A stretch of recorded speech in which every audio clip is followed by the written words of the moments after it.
ቦርደርላይን የስብዕና ህመም በሚኖርበት ጊዜ ሰዎች በጣም ተለዋዋጭ የሆነ እና ያልተረጋጋ ስሜት ይኖራቸዋል። የስብዕና ህመሞች በባህሪያቸው ለማከም ትንሽ ጊዜ የሚፈልጉና አስቸጋሪ ሊሆኑ ይችላሉ።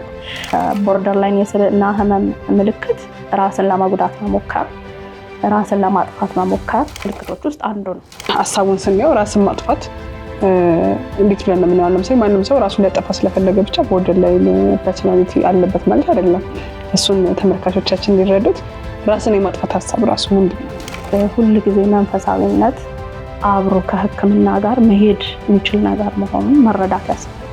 ህክምና የሚያስፈልጋቸውን ነገሮች ህክምና ለማድረግ መሄድ እግዚአብሔርን መክዳት አይደለም። ስለዚህ እግዚአብሔር በአንድ መንገድ ብቻ አይደለም ችግሮችን የሚፈታው። የህክምና ጥበብን ለሰዎች የሰጠ እግዚአብሔር ነው። ስለዚህ ይሄንን ነገር መጠቀም ችግሮች ሲኖሩ ህክምናን ይሄን የስነ ልቦና ህክምናን የስነ አእምሮ ህክምና እንደ አንድ ሪሶርስ ወስዶ ችግሮች ሲኖሩ ክርስቲያን ስለሆነም ብቻ ወደ ኋላ ማለት የለብንም።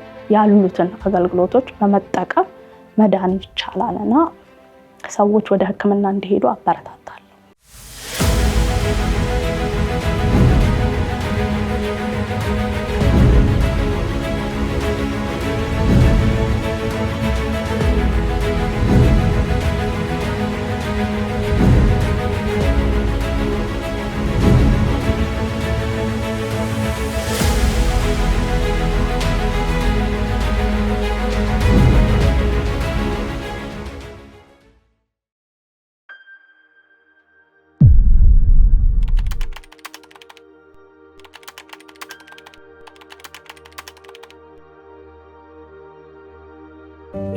ሴት ልጅን ማሳደግ በጣም ከባድ እንደሆነ ስናገር አንዳንዴ መጥፎ እናት እንደሆንኩኝ ይሰማኛል።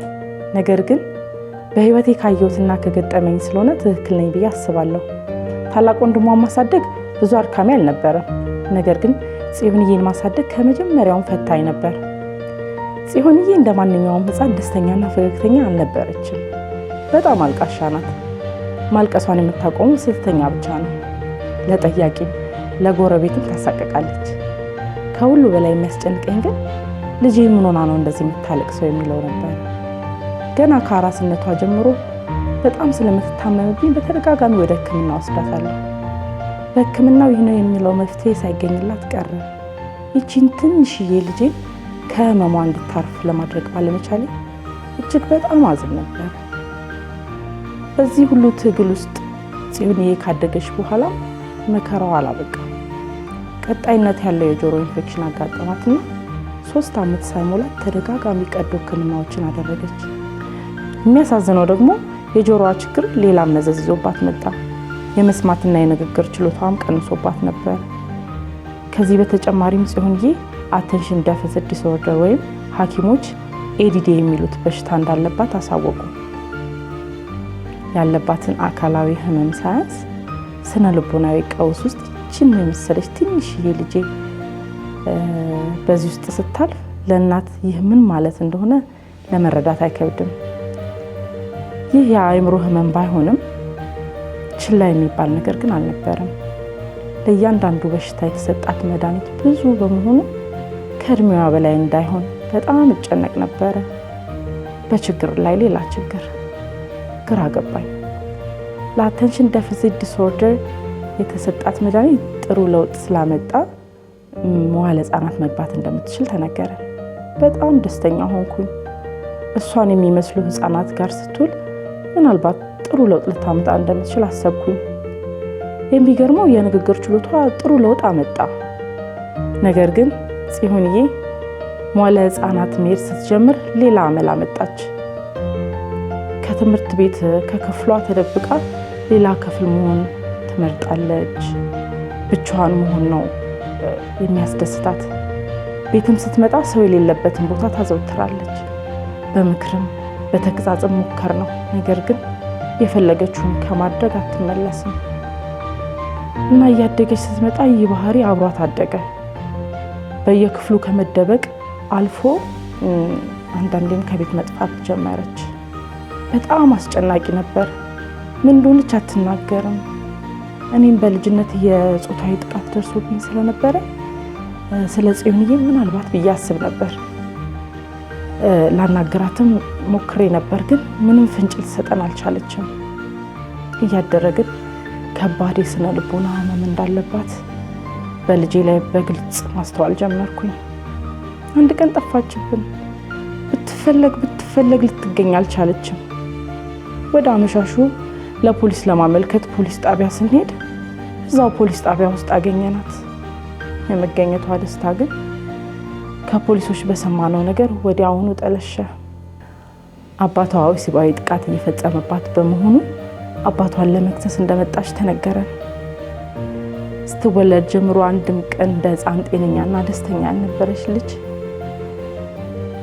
እኔ ለእሷ ደህንነት አንዴ ወደ ሕክምና አንዴ ወደ ሃይማኖት መፍትሄ ስፈልግ ለካስ ከዓይኔ ስር ልጅ ስትጎዳ እኔ ማየት አልቻልኩም ነበር። በቃ ይህ ቤተሰባችንን እስከ ወዲያኛው ድረስ በተነው። አባቷ ታሰረ፣ እኔም ተፋታው። ግን ልጄ መፍትሄ አላገኘችም። አሁንም ከቤት መጥፋቷን ቀጠለች። ጽዮንዬ የ12ኛ ክፍል ትምህርቷን አጋማሽ እስከምትደርስ ድረስ ብቸኛ እንደመሆን የሚያስደስታት ነገር አልነበረም። ለብቻዋ መሆንን በመምረጧ እኔ ደስተኛ አይደለሁም፣ ግን ሰው አብሯት እንዲሆን አትፈቅድም። እንደውም አንዳንዴ እንድትዝናና ይዣት ለውጥ አስጠይቃት እሺ አትለኝም። እንደሌላው ልጅ ጣፋጭ ተገዝቶ ስጦታ ተሰጥቶ የምትታለል አይነት ልጅ አልነበረችም። ስለዚህ ምን ማድረግ እንዳለብኝ ሁሌም ግራ ይገባኛል። እያደረች ትሻሻላለች፣ እንደ እድሜው እኩዮቿም ትሆንልኛለች የሚለው ምኞቴ ተስፋ እያጣ መጣ። ጽዮንዬ ያለባት የአእምሮ ህመም ምን እንደሆነ ለማወቅ ረጅም ጊዜ ወስዷል። በየመሃሉም ሕክምናዋን ማቋረጣችን ደግሞ ችግሩን ወዲያው እንዳይገኝ አድርጎታል። በስተመጨረሻም ግን የቦርደርላይን ፐርሶናሊቲ ዲስኦርደር የሚባል በሽታ እንዳለባት በሐኪሞች ተነገረን። ይህንን ስናውቅ ደግሞ ጽዮንዬ በ10ዎቹ እድሜዋ መጨረሻ ላይ ነበረች። በደንብ ለመረዳት ሞከርኩ። እንዴት ልንከባከባት እንደምችል ብዙ ማጥናት ጀመርኩ። በመድኃኒትና በሕክምና ሊረዳ ይችላል፣ ነገር ግን ለማከም በጣም ከባድና ውስብስብ ከሆኑ የአእምሮ በሽታዎች አንዱ ነው። የጽዮንዬ ስቃይ ቀላል አልነበረም። ይህ በሽታ ከተገኘባት በኋላ ተከታታይ ሕክምና አደረገች። መድኃኒቱንም በአግባቡ ስለምትወስድ ጊዜ በሄደ ቁጥር ለውጥ ያላት ይመስል ነበር። ስለዚህ እኔም በሷ ተስፋ መሰነቅ ጀመርኩኝ። ያን ያህል የተለየ ለውጥ ስላየሁባት አይደለም፣ ግን በሽታዋ መገኘቱ ራሱ ትልቅ ተስፋን ሰጥቶኛል። በባህሪዋም ላይ መልካም መሻሻሎች ይታያሉ። ነገር ግን ልጄ አታለለችኝ። ትዳሬን የበተንኩላት ልጄ፣ ከሰው ተራ ወጥቼ ያሳደግኳት ልጄ በአንዲት ብጣሽ ወረቀት ላይ እንደዚህ መኖር መቀጠል አልችልም፣ ይቅርታ እናቴ እወድሻለሁ የሚል መልእክት አስቀምጣልኝ በልደቷ ቀን ራሷን አጠፋች። ቀኑ ጨለመብኝ። እንደ እብድም እንደ ደናማ አደረገኝ። እንደ ህልምም እንደ እውንም መሰለኝ። የመኖርን ተስፋ አጣሁ። እኔ ራሴ ከዚህ በኋላ እንዴት መኖር እንዳለብኝ አላውቅም። አንዳንዴ እኔም እንደ ልጄ ጨክኜ ራሴን ለማጥፋት አስባለሁ። አሁን መኖር አያጓጓኝም፣ የመኖር ተስፋም የለኝም።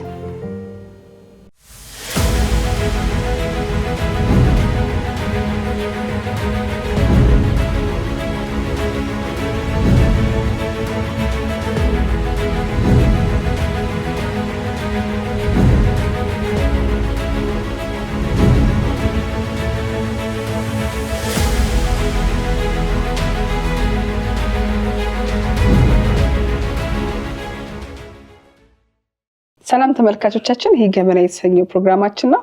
ዛሬ ፈውስ በማይመጣበት ጊዜ በሚል የምንወያይ ይሆናል። እንግዳችንም ራሷን በማስታወቅ ትጀምራለች። ሰላም፣ ብዙ ጌታቸው እባላለሁ። የስነ ልቦና ሕክምና ባለሙያ ነኝ። በጣም ጥሩ ሰላምዬ። እንደ ባለታሪካችን አሁን ባለታሪካችን ታሪኩ ላይ እንደሰማ ነው የቦርደርላይን ፐርሶናሊቲ ዲስኦርደር ተጠቂ ናት። ምን ማለት ነው? የቦርደርላይን ፐርሶናሊቲ ዲስኦርደር ወይም የቦርደርላይን የስብና ህመሞች ከምንላቸው የአእምሮ ህመሞች መካከል ነው። ቦርደርላይን የስብዕና ህመም በሚኖርበት ጊዜ ሰዎች በጣም ተለዋዋጭ የሆነ እና ያልተረጋጋ ስሜት ይኖራቸዋል። ከፍተኛ ንዴት፣ በተደጋጋሚ የሚመጣ ከፍተኛ ንዴት፣ እንዲሁም ንዴታቸውን መቆጣጠር መቸገር ይኖራቸዋል። ከፍተኛ የሆነ የመተው ፍርሃት ይኖራቸዋል። እንዲሁም ስለራሳቸው ያላቸው እይታ ያልተረጋጋ እና ተለዋዋጭ ይሆናል። ከዛም በተጨማሪ ቅጽበታዊነት የምንለው እና ነገሮችን ሳያስቡ በስሜት በጣም ስሜታዊ ሆኖ ማድረግ ራሳቸውን አደጋ ውስጥ ሊከት የሚችል ሁኔታ ውስጥ መክተት ሊሆን ይችላል። በዛ መንገድ ኢምፐልሲቭሊ ወይም ቅጽበታዊ በሆነ መንገድ ማድረግ፣ እንዲሁም ደግሞ ከሰዎች ጋር ባላቸው ግንኙነት ወይ አንድን ሰው በጣም በአንድ ጊዜ አብዝቶ ፍጹም እንደሆነ አድርጎ ማሰብ፣ ከዛ በኋላ ትንሽ ነገር ደግሞ ስትፈጠር ወዲያውኑ መልሶ ያንን ሰው በጣም መጥላት፣ በጣም ክፉ ማድረግ እና በሁለቱ ጥጎች መካከል ግንኙነቶችን መረዳትና ማየት ይኖራቸዋል። ከዚህ በተጨማሪ ሌላው በተለይ በአይምሮ ሕክምና ሴቲንጎች ውስጥ አንድ አይደንቲፋይ ለማድረግ ቶሎ ወደዛ ለማየት እና ይሄ ችግር ቦርደርላይን ነው የሚለውን ሞር ኤክስፕሎር ለማድረግ የሚረዳን አንደኛው ምልክት በተደጋጋሚ የሚኖር ራስን የመጉዳት ወይም ራስን ለማጥፋት ሙከራዎች ናቸው። ስለዚህ እነዚህ አንድ ላይ ሲመጡ የቦርደርላይን የስብዕና ህመም አለ ብለን እንደመድማለን ማለት ነው። በጣም ጥሩ። ታዲያ ባለታሪካችን ያሳለፈችው ህይወት ነው ወይስ በምን ምክንያት ይከሰታል ትያለሽ እንደ ባለሙያ? ስለዚህ ሁል ጊዜ የአእምሮ ህመሞችን መነሻ የምንረዳበት መንገድ ተመሳሳይ ነው። መጀመሪያ ብዙ ጊዜ በዘር የሚተላለፍ ጄኔቲክ የሆነ ተጋላጭነት ይኖራል። ያ ተጋላጭነት ላይ ቀስቃሽ ምክንያቶች ሲኖሩ ብዙ ጊዜ አንድ ሰው የአእምሮ ህመም ዴቨሎፕ ያደርጋል ማለት ነው። ስለዚህ ቦርደርላይን ፐርሰናሊቲ ዲስኦርደር የሚነሳበትን ምክንያት የምንረዳውን በዚህ ውስጥ ነው። ስለዚህ ጄኔቲክ የሆነ ተጋላጭነት ይኖራል። ተፈጥሯዊ የሆነ ባዮሎጂካል የሆነ ተጋላጭነት ከሌላው ሰው የጨመረ ተጋላጭነት ይኖራል። ከዛ ግን ምናልባት ልጅነት ላይ እርሊ በጣም ትንሽ ልጅ እያሉ ሰዎች የተለያየ አካላዊ ወሲባዊ ሊሆን ይችላል፣ እንዲሁም ስሜታዊ ጥቃት ሲደርስባቸው ከዛ በተጨማሪ ደግሞ ተገቢውን አግባብ የሆነውን እንክብካቤ፣ ፍቅር፣ ትኩረት ለልጅ የሚገባውን ያንን ጥበቃ ሳያገኙ ሲያድጉና ኔግሌክት የምንለው ሲከሰት ይሄም ለቦርደርላይን ፐርሰናሊቲ ዲስኦርደር አጋላጭ እንደሆነ ጥናቶች ያመለክታሉ። ጥሩ። መድኃኒት ይችላል? አሁን ታክሞ መዳን ይችላል? ተገቢውን ሕክምና ካገኘ በጣም ጥሩ ውጤታማ የሆነ የሕክምና አይነት አለው ቦርደርላይን ፐርሰናሊቲ ዲስኦርደር። ዲቢቲ የምንለው ወይም ዳያሌክቲካል ቢሄቪየር ቴራፒ የምንለው የቴራፒ አይነት በተለያዩ እንግዲህ በአብዛኛው ውጭ ሀገር ባሉ ጥናቶች እንደሚያሳዩት በጣም ውጤታማ ነው ቦርደርላይን የስብዕና ህመምን ለማከም። ነገር ግን የስብዕና ህመሞች በባህሪያቸው ለማከም ትንሽ ጊዜ የሚፈልጉና አስቸጋሪ ሊሆኑ ይችላሉ። ስለዚህ በአግባቡ መከታተል፣ ጥሩ የሆነ የህክምና አገልግሎት ማግኘት የመዳን የመሻሻል እድሉን ይወስናል ማለት ነው። ግን በጣም ጥሩ የሆነ ውጤታማ ህክምና ያለው የህመም አይነት ነው። በጣም ስለዚህ እንደ ባለታሪካችን አሁን እናትየዋን ብንመለከት የእሱ በሽታ ተጠቂ ናት ብለን ማሰብ እንችላለን ወይስ ምን ማድረግ ነው ያለባት? አሁን በዛ ህይወት ውስጥ የምትመላለስ አንዲት ሴት ወይም ማንኛውም ሰው ሊሆን ይችላል፣ እንዴት አድርገው ነው ራሳቸውን ወደዚህ ነገር ማምጣት የሚችሉት? ስለዚህ የቦርደርላይን ህመም ያለው ሰው የቤተሰብ አባል መሆን በጣም ቀላል ነገር አይደለም። ምክንያቱም እነዚህ ሰዎች አንዱ ትልቁ ችግራቸው ቅርብ የሆኑ የእርስ በርስ ግንኙነት ውስጥ ያላቸው ህመም ነው እና በቅርብ ግንኙነቶች ውስጥ የሚሰሟቸው ስሜቶች የሚፈጥሩት ህመም ነው። ስለዚህ ቅርብ ላሉ ሰዎች በጣም አስቸጋሪ ሊሆኑ ይችላሉ እና ብዙ ሀዘን፣ ብዙ ህመም ሊፈጥር ይችላል ከነሱ ጋር የሚኖር ኢንተራክሽን ምናልባት ህመማቸውን የነሱንም ስቃይ ማየት ግን ብዙ ጊዜ በአግባቡ አንረዳቸውም ብዬ ነው የምገምተው። ቤተሰብም በአግባቡ ላይረዳቸው ይችላል። ስለዚህ ኃይለኛ ነው ሊባሉ ይችላሉ፣ ቁጡ ነው ሊባሉ ይችላሉ። እንደ ባህሪ ችግር ሊወሰድ ይችላል። ከአእምሮ ህመም ይልቅ እንደ ባህሪ ችግር ሊወሰድ ይችላል። ነገር ግን እነዚህ ሰዎች በጣም ቁጡ የሚሆኑት፣ በጣም የሚናደዱት፣ ሲናደዱትም የሚያደርጉትን የማያውቁ ሰዎች የሚሆኑት ወደው አይደለም። ግልጽ የሆነ የሚታከም የአእምሮ ህመም ስላላቸው ነው። ሌላው መረዳት ያለብን ነገር እንደ ጤናማ ሰው አይደለም የእርስ በርስ ግንኙነቶችን ኤክስፒሪየንስ የሚያደርጉት። እርስ በርስ ግንኙነቶች በጣም ከባድ ህመም አላቸው ለእነዚህ ሰዎች። ከፍተኛ የምተው ፍርሃት አላቸው። ቅድም እንደጠቀስኩት ደግሞ ሪሌሽንሽፖችን የሚረዱበት መንገድ በሁለት ጥጎች ነው። ስለዚህ ወይ በጣም ጥሩ ነው ወይ በጣም መጥፎ ነው። ስለዚህ የተመጣጠነ አይደለም ለግንኙነቶች ያላቸው አረዳድም እይታም ኤክስፒሪየንስም ሰዎችንም ኤክስፒሪየንስ የሚያደርጉበት መንገድ በዛ የተቃኘ ነው። ስለዚህ ኮንቲኒየስ የሆነ ኢሞሽናል ፔን ውስጥ ናቸው እነዚህ ሰዎች። ስለዚህ እነዛ የህመሙ ውጤቶች ናቸው፣ መገለጫዎች ናቸው። ስለዚህ ራስን ለመጉዳት መሞከሩም ከፍተኛ የሆነውን ንዴትም የህመሙ መገለጫ ነው። ስለዚህ እንደ ባህሪ ችግር ከመረዳት ይልቅ በቅርብ እንደዚህ አይነት የምናውቃቸው የቤተሰብ አባል ካሉ፣ የቅርብ ሰዎች ካሉ ወደ ህክምና ቦታ፣ ወደ ስነ ልቦና የህክምና ቦታ፣ ወደ ስነ አእምሮ የህክምና ቦታ መውሰድ አስፈላጊ ነው ማለት ነው። በጣም ጥሩ ሰላምዬ፣ ቅድም አንስተሽው ነበር ራስን ማጥፋት ያስባሉ ብለሽኛል። በሽታውና ራስን ማጥፋት ያገናኛቸው ነገር አለ ወይስ ምን ታያለሽ? ስለዚህ አንደኛው የቦርደርላይን የስብዕና ህመም ምልክት ራስን ለመጉዳት መሞከር፣ ራስን ለማጥፋት መሞከር፣ በተደጋጋሚ ምናልባት ደግሞ ራሴን አጠፋለሁ ብሎ መዛት የቦርደርላይን ስብዕና ህመም ምልክቶች ውስጥ አንዱ ነው። እንግዲህ ራስ መጉዳቱ አንዳንድ ጊዜ እነዚህ ሰዎች ስሜትን በጣም ጠንካራ በሆነ ምናልባት ከአቬሬጅ ፐርሰን ከጤናማ ፐርሰን ስሜቶችን ጠንካራ በሆነ መንገድ ኤክስፒሪየንስ ማድረግ አላቸው። የሚሰማቸው ስሜትን በጣም ጠንካራ ነው። ያንንም መቆጣጠር መቋቋም እና መቻልም ላይ ችግር አለ፣ የህመሙ አንዱ አካል ስለሆነ ማለት ነው። ስለዚህ አንዳንድ ጊዜ ራስን የመጉዳት ብዙ ጊዜ አሁን የቦርደርላይን ህመም ያላቸው ሰዎች ራሳቸውን ይቆራረጣሉ እና አላማው ምናልባት ራስን ማጥፋት ላይሆን ይችላል፣ መግደል ላይሆን ይችላል። ግን ብዙ ጊዜ ምንድነው ይሄ የሚሰማቸው ውስጣዊ ህመም በጣም ጠንካራ ስለሆነ እንደ ሪሊዝ ይጠቀሙታል፣ እንደ መውጫ ይጠቀሙታል እና ከብዙ ነገሮች አንጻር ያንን ራስን የመጉዳት ባህሪ ማየት እንችላለን። ስለዚህ አንዱ ይሄ ነው። ሌላው ግን ያው አንዱ የህመሙ ክፍል የሆነው ደግሞ ራስን አክቹሊ ለማጥፋት መሞከርም ነው ማለት ነው። ስለዚህ ኦፍ ኮርስ ቦርደርላይን የስብዕና ህመምና ራስን ማጥፋት መሞከር በጣም የተያያዙ ነገሮች ናቸው። በጣም ጥሩ። እንደ ራስ ግን ሀሳቡን ስናየው ራስን ማጥፋት እንዴት ብለን ነው የምናየው? ለምሳሌ ማንም ሰው ራሱን ሊያጠፋ ስለፈለገ ብቻ ቦርደርላይን ፐርሶናሊቲ አለበት ማለት አይደለም። እሱን ተመልካቾቻችን እንዲረዱት ራስን የማጥፋት ሀሳብ ራሱ ምንድን ነው? ስለዚህ እንግዲህ ራስን የማጥፋት ሀሳብን ስንረዳ የመጀመሪያው ነገር ተስፋ የመቁረጥ ስሜት ነው። የመጀመሪያው አይደል?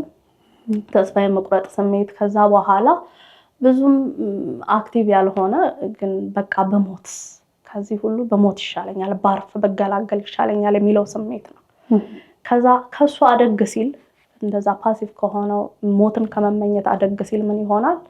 ራስን ማጥፋት የሚለው ሀሳብ ሆኖ መመላለስ ይጀምራል። ራሴን ብገድል እኮ በቃ እገላገላለሁ የሚለው ይመጣል ማለት ነው። ከዛ ከሱ ከፍ ሲል ምንድነው የሚሆነው? ሰዎች አክቹዋሊ የሆነ እቅድ ይኖራቸዋል። በዚህ መንገድ ይሄንን አድርጌ ነው ራሴን ማጠፋው የሚል እቅድ ይኖራቸዋል።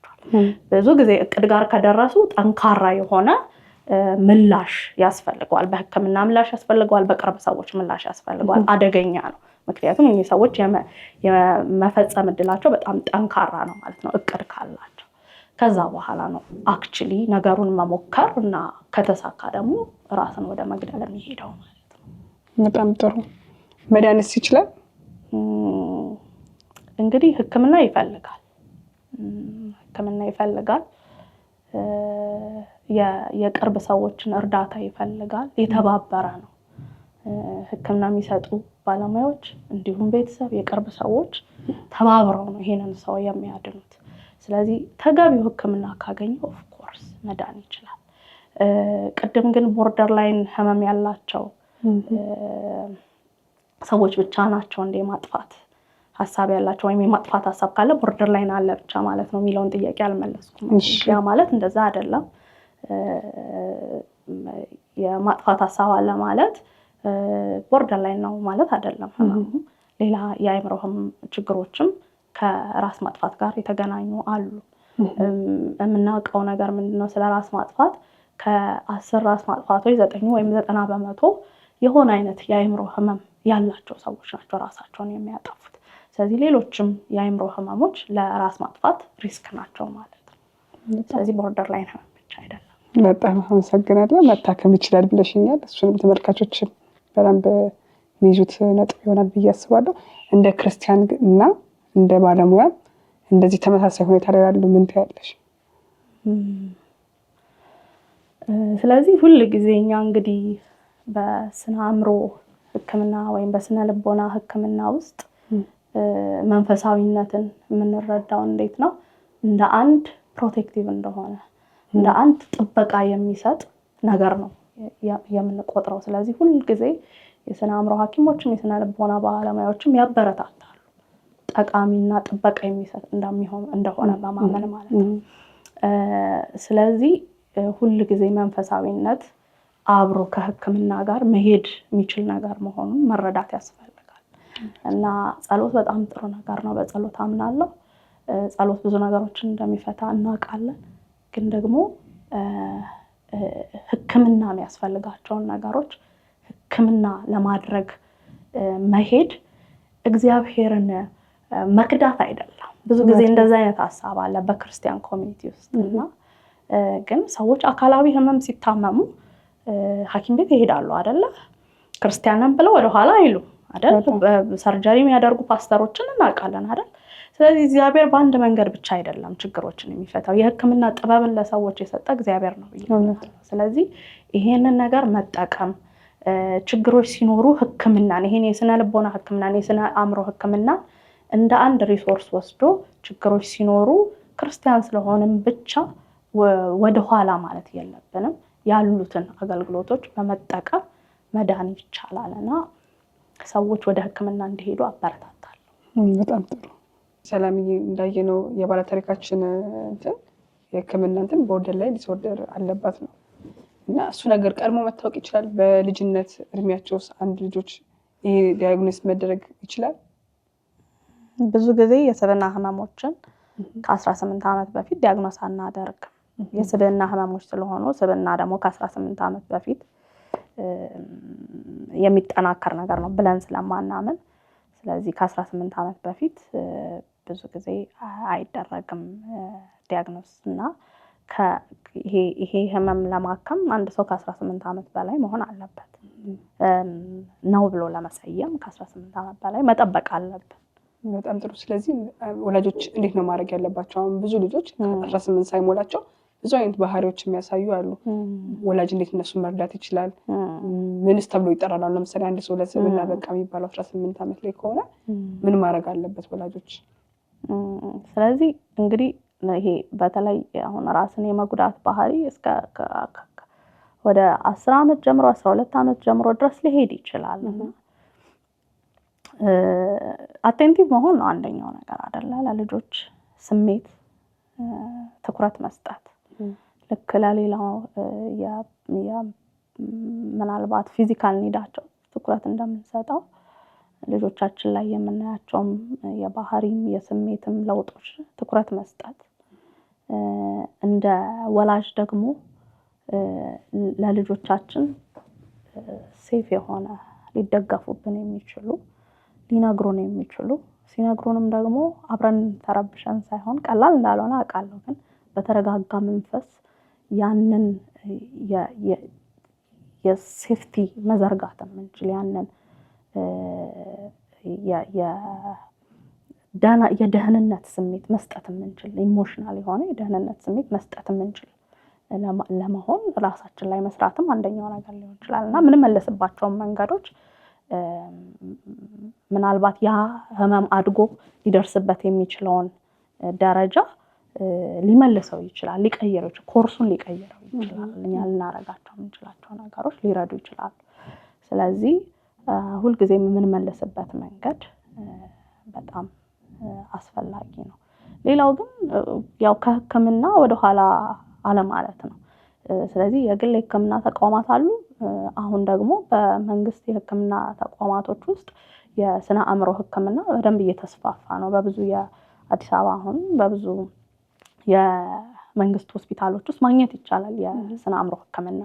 ስለዚህ እነዛን አገልግሎቶች መጠቀም ነው። ስለዚህ በጥቁር አንበሳ አለ፣ ዘውዲቱ አለ፣ የካቲት አለ። የካቲት እንደውም የልጆች ላይ በደንብ ፎከስ አድርጎ የሚሰራ የስነ አእምሮ ክፍል አለ።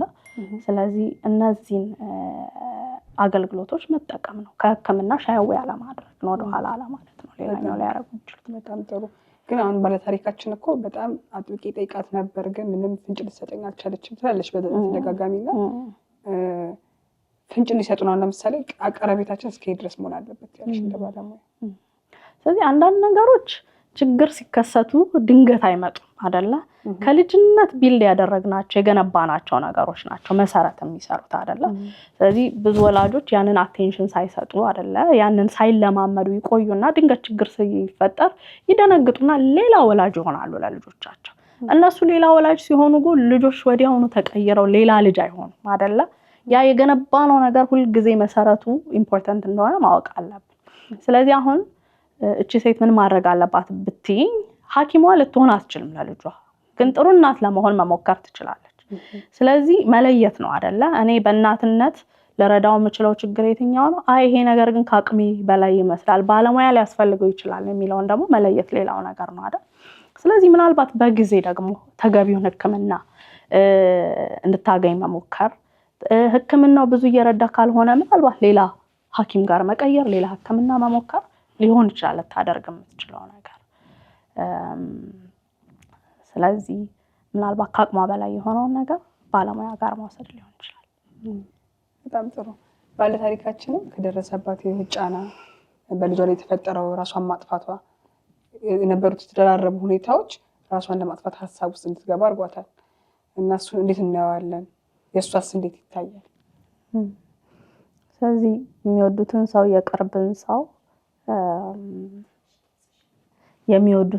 የቅርብን ሰው በራስ ማጥፋት ማጣት በጣም ከባድ ከሆኑ አእምሮ ላይ ጫና ከሚያሳድሩ ኤክስፒሪየንሶች መካከል ነው እና የእናትየው ሁኔታ የሚጠበቅ ነው።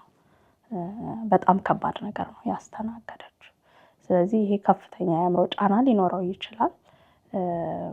ስለዚህ አንደኛው ነገር እንግዲህ በጣም የሚረዳው ነገር ሶሻል ሰፖርት የምንለው ማህበራዊ ድጋፍ በቤተሰቦቻችን የሚሰጠን በጓደኞቻችን የሚሰጠን ድጋፍ ነው። አንድ በጣም የሚረዳው ከባድ ጊዜዎችን አእምሮ ጫና የሚያሳድሩ ጊዜዎችን እንድናልፍ የሚረዳን እና ያንን ነገር ቀለል የሚያደርገው ትልቁ ነገር ምናልባት እንደ ቀላል የምንወስደው ግን ደግሞ በጣም ሊረዳ የሚችለው ነገር ማህበራዊ ድጋፍ ነው። የኛ ደግሞ አገር እና ባህል ለዚህ በጣም ምቹ ነው።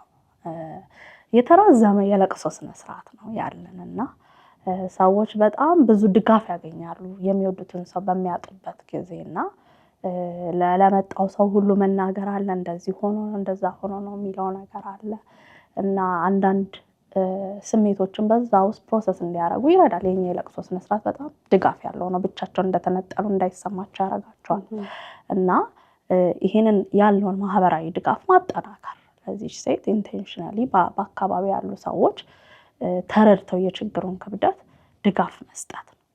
ሌላኛው ነገር ግን ምልክቶቹ የሚብሱ ከሆነ የሚረዝም ከሆነ ይሄ የሀዘን ጊዜ የጭንቀት ጊዜ የሚረዝም ከሆነ ልጇን ከማጣቱ ጋር የተገናኘው የጭንቀት ጊዜ ከዚህ በፊት እንዳልኩት የሕክምና አገልግሎት መፈለግና መሄድ ነው እና በጣም ከባድ የህይወት አጋጣሚ ነው። ማናችንም ላይ ቢደርስ ምላሻችን ከባድ እንደሚሆን ግልጽ ነው። ስለዚህ ያንን ተገቢ የሆነ የስነ ልቦና ድጋፍ የስነ ልቦና ህክምና ድጋፍ መፈለጉ በጣም በጣም ሌላኛው የሚመከር ነገር ነው። በጣም ጥሩ ሰላምዬ፣ እንደውም ካነሳሽው ሀሳብ ላይ ምን ትዝ አለኝ፣ የለቅሶ ስርዓታችን ስታስቢ ሰው መጠየቅ መቻላችን፣ ሰው ቤት ሲታመም የምንጠይቀው ነገር ሶሻል ሰርክላችን እያሰብኩ ነበር። በዛ ላይ ደግሞ የቸርች ኮሚቴን ማሰብ ሰው እንዲችል ጥሩ መልእክትን ያስተላለፍሽልን። በመጨረሻ ምን ምትይዋለን ለተመልካቾቻችን? እንግዲህ በመጀመሪያ እናንተን ላመሰግን እፈልጋለሁ።